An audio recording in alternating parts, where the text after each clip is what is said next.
নিঃশ্বাস নিন। এবার আপনার পাশের শিশুটিকে মুখোশ পরতে সাহায্য করুন। জরুরি অবস্থায় পানিতে অবতরণের প্রয়োজন হলে লাইফ জ্যাকেট ব্যবহার করতে হবে।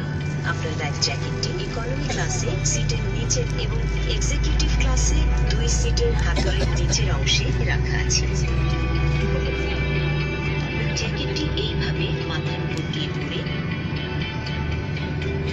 এই স্ট্র্যাপ দুটো ভালোভাবে টেনে বেঁধে নেবেন। জ্যাকেটে বাতাস ভরার জন্য এই লাল বোতাম দুটো সজোরে নিচের দিকে টানতে হবে। এই নল দুটোতে দিয়েও জ্যাকেটে বাতাস ভরা যাবে। পানির সংস্পর্শে এলেই এই লাইটটি জ্বলে উঠবে। কেবলমাত্র ক্রুর নির্দেশ পেলেই বিমান থেকে বের হওয়ার মুহূর্তে জ্যাকেটের বাতাস ভরা। বিমানের সকল জরুরি নির্গমন পথ পরিষ্কারভাবে চিহ্নিত আছে। আপনার নিকটতম নির্গমন পথটি দেখে নিন। 40 মিনিটে পৌঁছে যাবো। 40 মিনিটে পৌঁছে যাবো।